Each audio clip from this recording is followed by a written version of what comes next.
Okay, so may mga solar ba kayong di gumagana o kaya umiilaw yung charging niya pero hindi umiilaw yung solar mismo? Okay, so ito yung problema ko sa solar na to. Ngayon ayusin natin to dahil hindi na siya gumagana, hindi na umiilaw pag gabi. Ngayon, tanggalin muna natin tong ginamitan pala natin yan ng apoy para matanggal yung gilid kasi nakadikit po yan. Ito yung battery niya na tignan nyo, sira na. Kaya hindi umiilaw dahil nabasa. Then nakalawang na. Kailangan natin palitan ng bagong battery. So itong nakuha natin is medyo malaki, dapat ganong size sana. Pero gawan na lang natin ng paraan. Ito. Yan. So nasa 5,000 maata tong nakuha natin. Medyo malaki to. Then hindi nakakasya dito sa may solar na natin. Tingnan nyo. Gagawan na lang natin ng paraan. Yan po. Yan po yung problema pag hindi na umiilaw yung ating mga solar. Nabasa or lobat na hindi na available pwede yung battery. Ang gawin nyo lang, tanggalin lang yung takip, dahan-dahan nyo lang, tapos palitan ng battery. Ito hindi ko na tinister, palitan nyo lang to itong niya sa positive tsaka sa negative. Pag red lang mga brad. Yan o. Medyo manipis yung original na kaya mag-ingat lang tayo. Medyo malaki kasi itong natin, itong nabili natin. Okay, so dahan-dahan lang natin tanggalin, balatan natin mga brad. Ayan o. Ito yung pinaka original, balatan natin paunti-unti. Tapos kailangan natin ng electrical tape mga brad para magdikit siya. Kaya maggumana. Para hindi rin basta-basta pasukin ng tubig ito mga brad. Yan problema dahil nababad ito sa ulan. Hindi napasukan. Kaya yun, hindi tumagal yung battery. Actually mga 3 months pa lang itong nabili kong solar na to. Then sayang naman kung bibili ulit tayo kung ang problema lang is yung battery. Kaya ito yung ginamit natin. Pinalitan natin ng battery.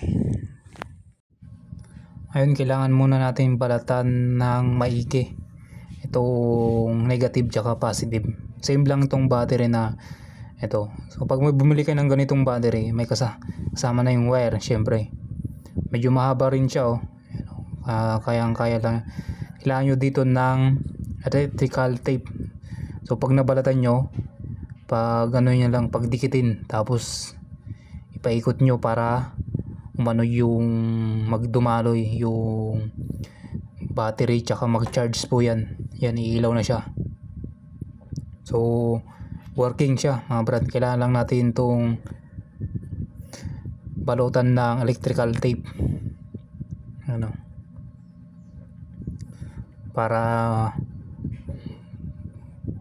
mag-work tong solar natin. Sayang naman kasi pag itapon na natin as bibili tayo ulit. So medyo mahal din kasi ito mga 200 plus, 249 mga ganun, mga basta pataas.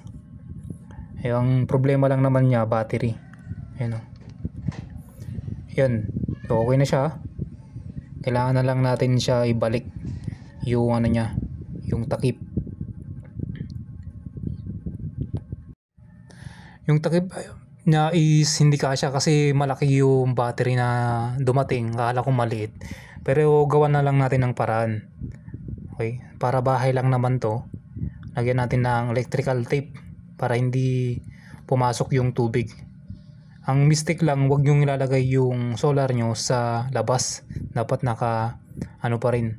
Baga nasa may lilim pa rin siya kasi papasukin pa rin talaga siya ng tubig Yun ang naging problema nung sunod ang ulan. Kaya ayun, hindi tumagal yung battery niya.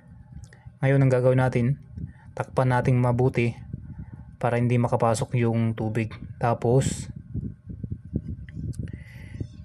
lagyan natin ng maraming electrical tape, tapos hindi na siya ilalagay sa mismong labas, lagyan natin sa loob para hindi pasukin ng tubig. Yan, gumagana na siya mga brad. Kaya charge na natin to. Medyo late na, hapon na, kaya kunti lang yung ma-charge nito, pero goods na to mga brad. Yan o, kaya lang gawin nyo mga brad pag may mga sira kayong solar na hindi gumagana. Baklasin nyo lang, baka battery lang yung problema. So lalagay natin tong pinaka connector nya, yan, para mag charge mga brad. Syempre mamatay muna yan, tapos magre-red. Ngayon is nasa 3 PM na, kaya kunti na lang yung makukuha niyang ma-charge niyang araw, di ba? Kaya at least paano okay na to. So check natin to mamaya.